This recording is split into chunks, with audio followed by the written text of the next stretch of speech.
ঠাকুরের রাতুল চরণে প্রণাম জানিয়ে, আরাধ্যা জগৎজননী বড় মায়ের রাতুল চরণে প্রণাম জানিয়ে, পরম পূজ্য পাদ বরদার চরণে প্রণাম জানিয়ে, পূজনীয় আচার্যদেবের চরণে প্রণাম জানিয়ে সকলকে আমার আনন্দিত জয়গুরু বলে আলোচনা প্রসঙ্গে সপ্তম খণ্ডে 20 পৌষ 1352 সাল শুক্রবার সন্ধ্যা 6টায় শেষে ঠাকুর মাতৃমন্দিরের বারান্দায় দক্ষিণাস্য হয়ে বসেছেন। আলো জ্বালিয়ে দেওয়া হয়েছে। কেষ্ট ভট্টাচার্য, অবিনাশ ভট্টাচার্য, অনিল গাঙ্গুলি, রত্নেশ্বর দাস শর্মা, সুরেন বিশ্বাস, শৈলেন ভট্টাচার্য, মহিম দে প্রভৃতি ভক্তবৃন্দ শেষে ঠাকুরকে ঘিরে বসে আছেন। নানা বিষয়ে আনন্দমধুর আলাপ আলোচনা চলছে। এমন সময় সতু সান্যাল কলকাতা থেকে এসে শেষে ঠাকুরকে একটা গিনি দিয়ে প্রণাম করলেন। সাধারণত যে যা দিয়েই প্রণাম করুক, শেষে ঠাকুর তা স্পর্শও করেন না, অন্য কেউ তুলে রেখে দেয়। কিন্তু আজ অসীম তৃপ্ত ভরে ওই গিনিটা বারবার কপালে ছোঁয়াতে লাগলেন। ফাতনদা এক হাঁড়ি মিষ্টি এনে দিলেন।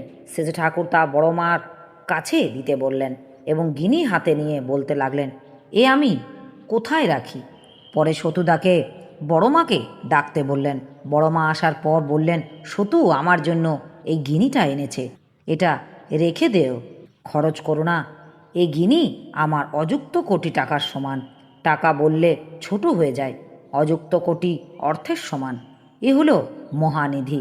ও যে দিতে শিখেছে, এই বুদ্ধি যদি বজায় থাকে, এই ওর সৌভাগ্যের সূচনা। পরে আবার ফ্যাতনদাকে জিজ্ঞাসা করলেন, শুধু আমার জন্য এনেছে না, ওর মার জন্যও এনেছে? ফ্যাতনদা, একটাই তো এনেছেন সেজে ঠাকুর, ওর মাকেও দেবে। পরে সতুদা এলে বললেন, আমাকে দিলি, তোর মাকে একটা দিলি না? সতুদা, তা দিলেই হলো। সেজে ঠাকুর, হাঁ, এবার দেওয়া ফুটে উঠুক, দিতে পারাটা বড় সুখের। সতুদা আনন্দ বিহুল দৃষ্টিতে সেজে ঠাকুরের দিব্য উজ্জ্বল মুখের দিকে চেয়ে রইলেন। বোধহয় ভাবছেন তার জন্য যার করা ও দেওয়ার সীমা পরিসীমা নেই। তিনি সামান্য একটু প্রীতি অভিজ্ঞান পেয়ে যে এতখানি খুশি হয়েছেন, তা শুধু তার কল্যাণই সম্ভবতকে লক্ষ্য করেই। সত্যিই শেষে ঠাকুর সেদিনকার অভিব্যক্তি ভুলবার নয়। এরপর সতীত্ব সম্বন্ধে কথা উঠল। একজন বললেন, সতীত্ব অনেকেরই ঠিক আছে। শেষে ঠাকুর বললেন, তাকিয়ে দেখ, তার মধ্যে অনেকের সতীত্ব হয়তো ভৎসনা ক্ষুদিত, অর্থাৎ তা সহজ স্তত নয়। লোক ভয়ে হয়তো কায়িক সাতিত্ব বজায় রেখে কিন্তু কায়মনোবাক্যে স্বামীনিষ্ঠ হয়ে চলা যাকে বলে তা নয়। সেই নিষ্ঠা থাকলে স্বামীকে মনে করে নিজের সত্তা। নিজের সত্তার উপরে যে টানটা থাকে মানুষের, তাই বর্তা গিয়ে স্বামীর উপরে। সে স্বামীকে সুখী না করে ছাড়ে না, বড় না করে ছাড়ে না। মরা স্বামীর হাড়ে সে প্রাণ সঞ্চার করে ছেড়ে দেয়। যেমন দিয়েছেন সতী বেহুলা, তাই সতীত্ব একটা সাধনার বস্তু। জন্মগত প্রকৃতি সাত্ত্বিক না হলে অমন্তরও সতী হতে পারে না। অমন সতী মেয়ে বাপ মা হতে গেলেও অনেকের পুণ্য থাকা লাগে। সতী মেয়েরা কুল পবিত্র করে তোলে, যেখানে যায় সেখানেই সোনায় ফলায়।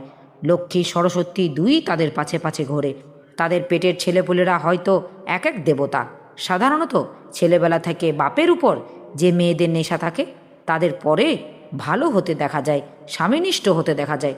কেষ্টদা, সতীত্বের সঙ্গে ইষ্টনিষ্ঠার কোনো সম্পর্ক নেই। সেজে ঠাকুর, হ্যাঁ, তা আছেই। স্বামী সত্তা সম্বর্ধনা খাতিরে সে নিজে ইষ্টমুখী হয় এবং নিজের সেবা যত্ন ও মিষ্টি ব্যবহারে স্বামীকেও ইষ্টে আপ্রাণ করে তোলে। কারণ সে জানে ইষ্টচারণই ভিতরেই স্বামীর মঙ্গল নিহিত। সে স্বামীকে নিজের ভোগ সুখের উপকরণ করে সংকীর্ণ জীবনে আটকে না রেখে বিস্তারের পথে বৃদ্ধির পথে ঠেলে দেয়। আবার ইষ্টায়িত অনুচরণের ভিতর দিয়ে স্বামীনিষ্ঠা বেড়ে যায়, কারণ তাতেই নিজের প্রবৃত্তিগুলিও অনেকে নিয়ন্ত্রিত হয়ে ওঠে। আমাকে আপনারা যেমন করে পাচ্ছেন, বরাবর বড় বউ যদি বাধা দিত, তাহলে আমাকে এমন করে পাওয়া আপনাদের মুশকিল ছিল। ওই দিনের আলাপ আলোচনা এখানেই শেষ হলো। আমার এই আলোচনা প্রসঙ্গে কিছু ভুল ত্রুটি হয়ে থাকলে আপনারা আমায় ক্ষমা করবেন। উপস্থিত দাদা, ভাই, বোন, মায়েদের আমার আনন্দিত জয় গুরু।